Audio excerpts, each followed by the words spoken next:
29 Martda Rusiyanın müxtəlif şəhərlərində internet məhdudiyyətlərinə qarşı keçirilən etiraz aksiyalarına görə azı 18 nəfər saxlanılıb. Saxlanılanların əksəriyyəti paytaxt Moskvada olub, burada 13 nəfər tutulub. Sankt-Peterburqda və Kalugada hərəsində 2 nəfər, Voronejdə isə 1 nəfər saxlanılıb. Saxlanılanlar arasında 4 az yaşlı iştirakçı, eləcə də 72 yaşlı dissident Aleksandr Podrabinik də olub. Lakin o, sonradan sərbəst buraxılıb. Bir qız isə hörmətli çevik polis və polis əməkdaşları bizim sizin müdafiənizə ehtiyacımız var deyə səsləndiyi üçün tədbir yerindən aparılıb. Moskvada aksiya Bolotnaya meydanında keçirilib. Burada polis maşınları və Rusiya qvardiyasına məxsus nəqliyyat vasitələri əvvəlcədən yerləşdirilmişdi. Eyni zamanda, paytaxtda insanların sənədləri və şəxsi əşyaları təsadüfi qaydada yoxlanılıb, təhlükəsizlik qüvvələri meydanda toplaşan insanları yaxın küçələrə sıxışdırmağa məcbur edib, çevik polis isə kütləni fəal şəkildə geri itələyib. İnsanların dağıdılması qışqırıq və hədə-qorxu yolu ilə həyata keçirilib, gün ərzində təhlükəsizlik əməkdaşlarının insanları saxladığı, onların şəxsiyyət vəsiqələrini yoxladığı və polis bölmələrinə apardığı bildirilir. Saxlanılan şəxslərə hüquqi yardım almaq imkanı verilməyib. Fəallar 29 Martda ölkə üzrə internet məhdudiyyətlərinə qarşı ümummilli etiraz aksiyaları təşkil etməyə çalışsalar da, hakimiyyət bütün müraciətləri rədd edib.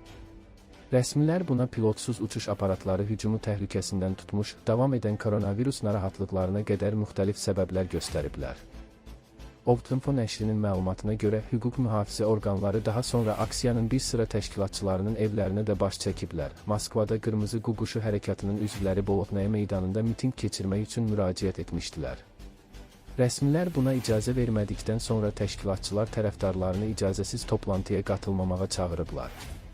Buna baxmayaraq, bir neçə şəhərdə ayrı-ayrı saxlanılma halları qeydə alınıb. Moskva rəsmiləri aksiyanı təsdiqləməsələr də, bir çox insan yenə də Telegramın bloklanması, ağ siyahıları, İN tətbiqi və Rusiyada internetə çıxışın digər məhdudiyyətlərinə etiraz etmək üçün meydana toplaşıb. Toplaşma sonda təhlükəsizlik qüvvələri tərəfindən dağıdılıb.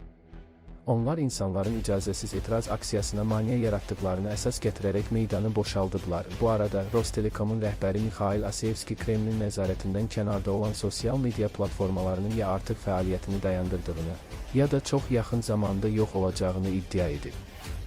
O, daha əvvəl hətta rusların köhnə Sovet tipli fırlanan telefonlardan istifadə etməyə qayıtmalı olduqlarını da demişdi. Hakimiyyətə yaxın mediaya danışan Asiyevski məmnunluq ifadə edərək bildirib ki, WhatsApp ölüb, Telegram yaxın günlərdə öləcək. Max böyüyür, hər şey qaydasındadır. Eyni zamanda, İnsan Hüquqları Şurasının nümayəndəsi Yonov isə TASS-a bağlı media qurumlarına bildirib ki, güya Telegramın Rusiyada fəaliyyətini bərpa etməsi ehtimalı yüksəkdir. O, həmçinin Pavel Durovun komandasının Rusiya hakimiyyəti ilə danışıqlara başlamağa hazırlaşdığını iddia edib.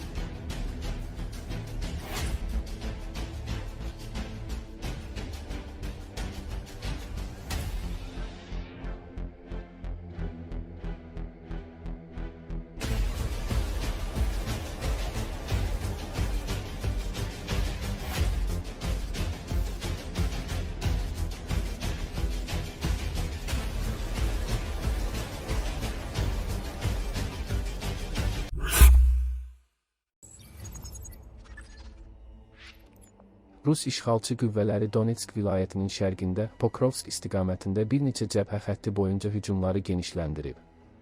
Hrişini yaşayış məntəqəsində atıcı silahlarla döyüşlər davam edir. Bu barədə Ukraynanın hava hücum qoşunlarının 7-ci Çevik Reaksiya Korpusu məlumat verib. 7-ci Hava Hücum Korpusu bildirib ki, Pokrovsk bölgəsinin bir neçə sektorunda koordinasiyalı hücum əməliyyatları aparılır. Qüvvələr eyni vaxtda yüngül nəqliyyat vasitələri, yüksək keçid qabiliyyətli maşınlar və kiçik piyada bölmələrindən istifadə edir. Rusiya ordusunun bölmələri əsas səylərini Hrişini və Rodinski istiqamətlərində irəliləməyə yönəldir. Onlar cinahlardan təzyiq göstərərək kiçik qısqac adlandırılan manevrlərlə irəliləməyə çalışırlar. 7-ci Hava Hücum Korpusunun məsuliyyət zonasındakı Ukrayna müdafiə qüvvələri Hrişiniyə edilən gündəlik hücumların qarşısını alır. Yaşayış məntəqəsinin mərkəzində atıcı silahlarla döyüşlər davam edir.